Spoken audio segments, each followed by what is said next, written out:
Volume 3, Chapter 21. Patrick Henry Intervenes. Like other colonists, Virginians had no notion at first of how to meet the new situation, and by assuming that they simply must, they began to bear the new burdens with pacific resignation. The protest of the previous year had been unsuccessful. What was there now to do but submit? The powerful House of Burgesses, the elected lower house of the legislature, felt it could do nothing, and one by one the Burgesses drifted back home as the House occupied itself with minor business.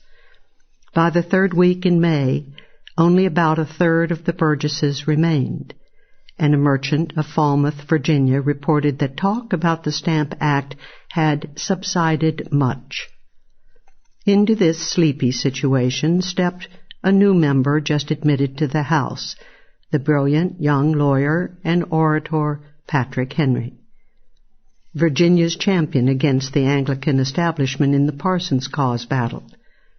Admitted to the House on May 20, Henry quickly mobilized the young members against the naturally conservative and staid elder statesmen of Virginia's planter oligarchy. In 9 short days, Henry drafted and introduced 5 resolutions of vigorous protest against the Stamp Act.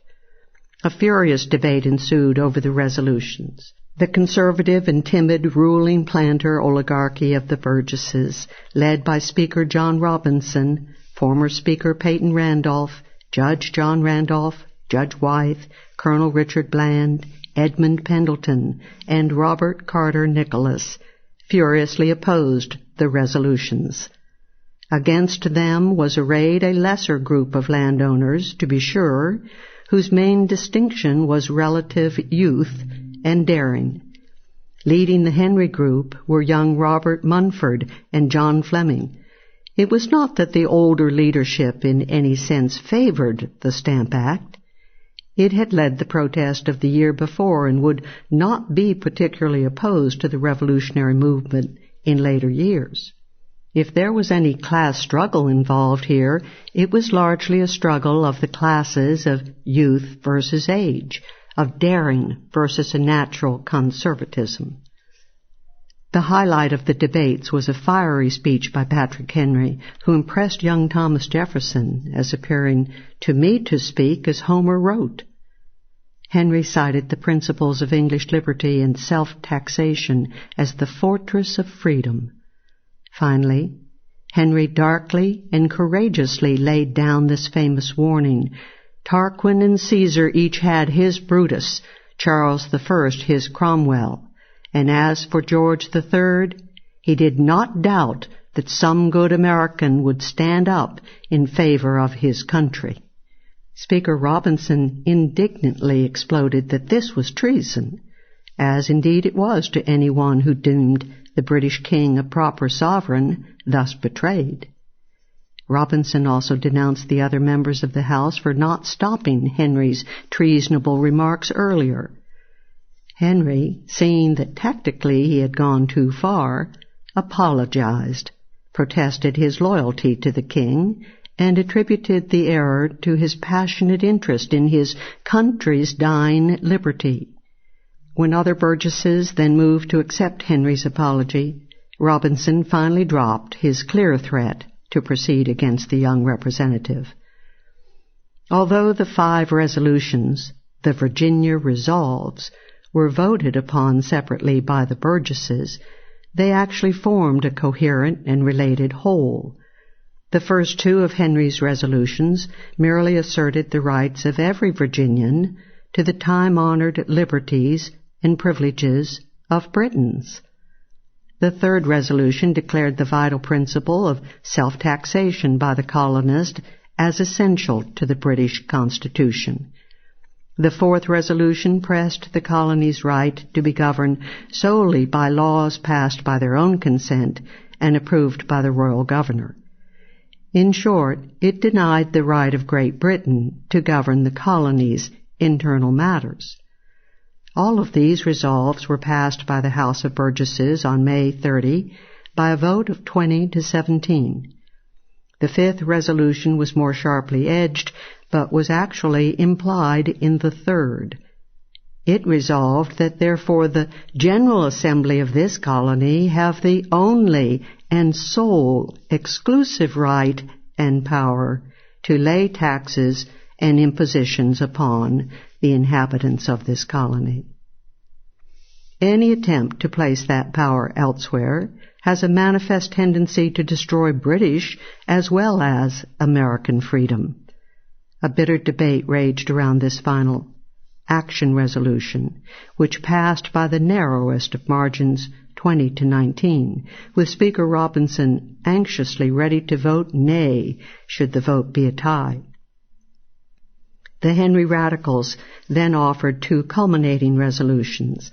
The sixth flatly declared that Virginians were therefore not obliged to obey laws not enacted by their assembly, an evident call for civil disobedience to the stamp tax, whereas the seventh went so far as to label anyone maintaining the right of Parliament to tax the colonies a traitor and an enemy to the colony of Virginia. If the far milder fifth resolve could pass by only one vote, it is no surprise that these two were handily defeated. At this point, Patrick Henry, thinking that the 5 resolves were safely passed, made the grave tactical error of leaving for home. Taking advantage of Henry's departure, the old guard, on the next and final day of the session, moved to rescind all of the resolves and did manage to expunge the vital 5th resolution. The Conservatives had been able to defeat the 6th and 7th resolves and to expunge the 5th from the record of the House of Burgesses, but they were not able to keep any of them from the minds and hearts of the American people. News of the 7 Virginia resolves spread like wildfire through the colonies, providing the needed spark that aroused them from their stolid resignation to active resistance to the hated Stamp Act. By mid-June, copies of the resolves were being passed around in Philadelphia. From there they were sent to friends in Newport, and on June 24, the Newport Mercury became the first newspaper to publish these rousing and exciting resolutions. The other colonial papers quickly picked up the news from the Mercury and reprinted the resolves. Virginia's stirring example to the other colonies was not just the mild first 4 resolutions, but the entire 7, including the dramatic and fiery last 3. The colonists, taking their cue from the Newport Mercury and all the other newspaper accounts, were under the firm impression that all 7 resolutions had been passed by the House of Burgesses. This misunderstanding came about by a supreme irony. Joseph Royal, the reactionary editor of Virginia's only newspaper, the Virginia Gazette, was so offended by even the mild first 4 resolutions that he refused to print any of them.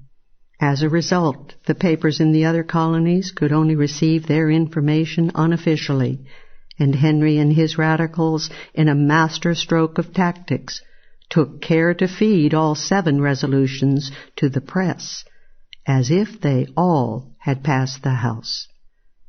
As the Morgans have phrased it, Henry and his friends, having failed to secure passage of their most radical items in the House of Burgesses, were able to get them passed unanimously in the newspapers. The Virginia resolves, aided by the Henrician codicils, were important less for themselves, that is, as protest by a colonial assembly, than as a clarion call to the American people. For in the final analysis, the colonial assemblies, protest all they might, could do nothing to defeat the stamp tax. And this would have been true even if the assemblies had taken the unlikely step of moving not to enforce the tax and moving to withhold the salaries of the judges who did so. For the enforcement officials were mostly royal officials, beyond the power of assemblies. Especially out of reach were admiralty judges and customs officers. To be defeated now, the stamp tax would therefore have to be nullified by the direct action of the American people, by mass civil disobedience. The tax, in short, could not be actually resisted in the assemblies. It could only be resisted and nullified in the streets. Assembly resolves would be important now only as a call to revolutionary mass action.